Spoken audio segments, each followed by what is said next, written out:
गरीब की बारिश। शहर की कच्ची बस्ती में एक गरीब मजदूर कालू रहा करता था। कालू के घर में उसकी पत्नी जानकी थी। जानकी लोगों के घरों में झाड़ू पोछा करके कुछ पैसे कमा लेती थी और वहीं कालू किसी तरह मेहनत मजदूरी करके 2 वक्त की रोटी का जुगाड़ कर लेता था। कुछ दिनों से हो रही बारिश के कारण कालू की मजदूरी बंद हो गई थी। अरे जानकी, इस बार तो बरसात ने हद ही कर दी, रुकने का नाम ही नहीं ले रही। कुछ समझ में नहीं आ रहा, अगर इसी तरह काम पर नहीं गया तो 2 वक्त की रोटी का जुगाड़ कैसे होगा। अरे तुम चिंता क्यों करते हो, बारिश का क्या है, 1 आध दिन में रुक जाएगी और उसके बाद में फिर से काम शुरू हो जाएगा। अरे 3 दिन तो हो गए, बरसात तो रुक ही नहीं रही है और आगे भी रुकने के कोई आसार नहीं दिख रहे। तो क्या हुआ, तुम्हारा काम बंद हुआ है ना? मैं तो अभी भी लोगों के घर झाड़ू पोछा करने जाती ही हूँ। मेरे पगार से कुछ दिन तो निकल ही जाएंगे।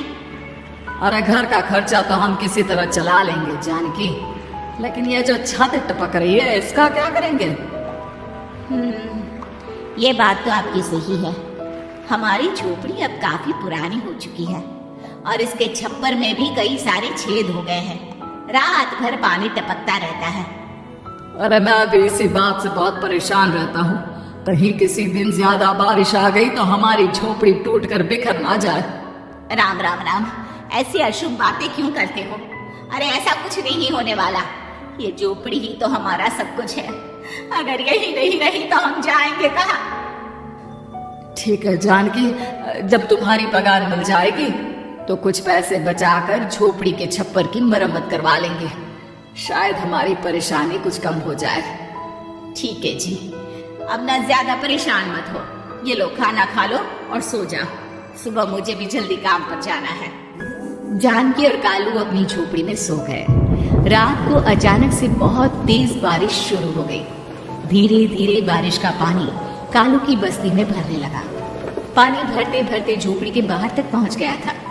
सुबह के वक्त जब कालू और जानकी सोकर उठे, हे भगवान, ये क्या हो गया? बारिश का पानी तो हमारे घरों तक पहुंच चुका है। अब मैं काम पर कैसे जाऊंगी? रहने दो जानकी, तुम आज काम पर मत जाओ। ऐसे पानी से निकल कर जाओगी और बीमार पड़ गई तो लेने के देने पड़ जाएंगे। लेकिन अगर नहीं गई तो मालकिन लोग नाराज हो जाएंगे। आप जानते हैं ना, बड़ी मुश्किल से 1 दिन की छुट्टी भी नहीं देती है। अरे लेकिन जानकी, झोपड़ी के बाहर तो पूरी बस्ती में पानी भरा है, तुम जाओगी कैसे? जानकी जैसे तैसे करके काम पर चली जाती है, लेकिन अगले दिन फिर से बहुत ज्यादा बारिश होती है और बस्ती में ज्यादा पानी भर जाता है। आज तो मैं तुम्हें किसी भी तरह काम पर नहीं जाने दूंगा, और अगर तुम्हें कुछ हो गया तो क्या होगा? ठीक है, तुम ठीक ही कहते हो, आज नहीं जाती। अगर मालकिन नाराज हो गई तो मना लूंगी किसी तरह। अरे मनाने वाली क्या बात है, जब तुम बताओगे कि हमारी झोपड़ी में पानी भर गया है तो वो खुद ही समझ जाएंगे ना। अगले 2 दिन तक तेज बारिश होने की वजह से जानकी, कालू और आसपास की बस्ती में रहने वाले सभी लोगों के घरों में पानी भर जाता है, जिसकी वजह से जानकी काम पर नहीं जा पाती। और 3 दिन के बाद जैसे ही जानकी काम पर पहुंचती है, कहाँ थी तुम? पिछले 3 दिनों से काम पर क्यों नहीं आई? मेम साहब क्या बताऊं, इतनी ज्यादा बारिश हो रही थी, हमारी पूरी बस्ती में पानी भर गया है और उससे भी ज्यादा तो मेरी झोपड़ी के अंदर पानी भर गया। आप ही बताइए कैसे आती मैं? इसका मतलब ये हुआ कि बारिश होगी तो तुम काम पर नहीं आओगी? ना ना, मेरे कहने का ये मतलब नहीं था मेम साहब। तुम जानती भी हो 3 दिन से कितनी परेशानी हो रही है मुझे, सारा काम मुझे खुद करना पड़ा। माफ कर दीजिए मालकिन जी, पर मैं क्या करती, आने के लिए रास्ता ही नहीं था, सब जगह पानी भरा हुआ था। बहाने तो तुझे बहुत बनाने आते हैं। जानकी देख, अगर अगली बार ऐसा किया ना तो फिर काम से हमेशा के लिए छुट्टी।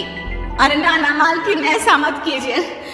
बारिश की वजह से मेरे पति की मजदूरी भी छूट गई है। बड़ी मुश्किल से घर में 2 वक्त खाने की रोटी का जुगाड़ हो पाता है। आप मुझे काम से निकाल देंगे तो हम क्या खाएंगे?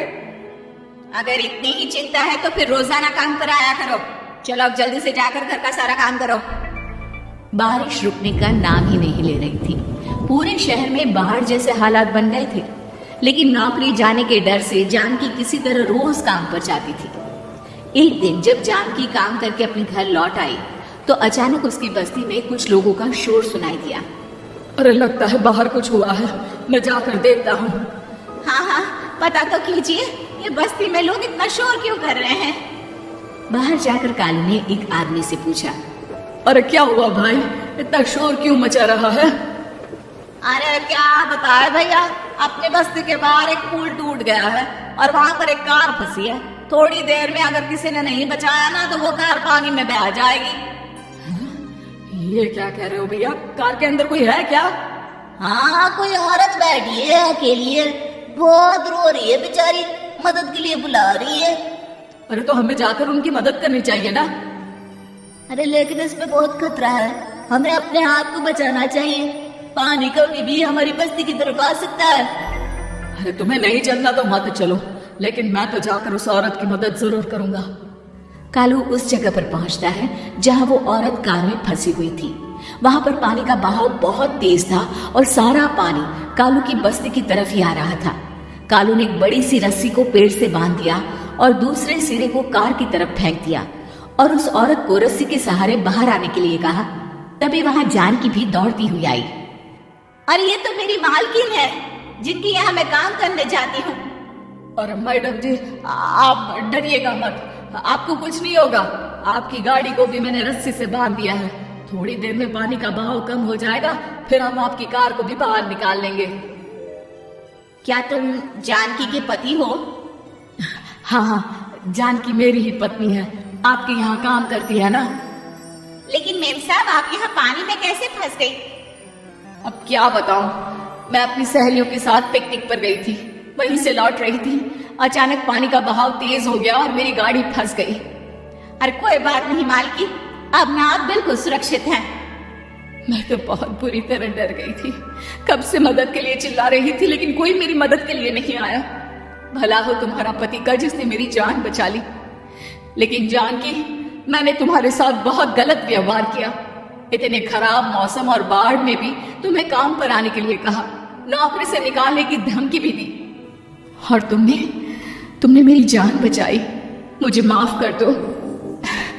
अरे कोई बात नहीं मालकिन, आपकी जान बचाना तो हमारा धर्म था।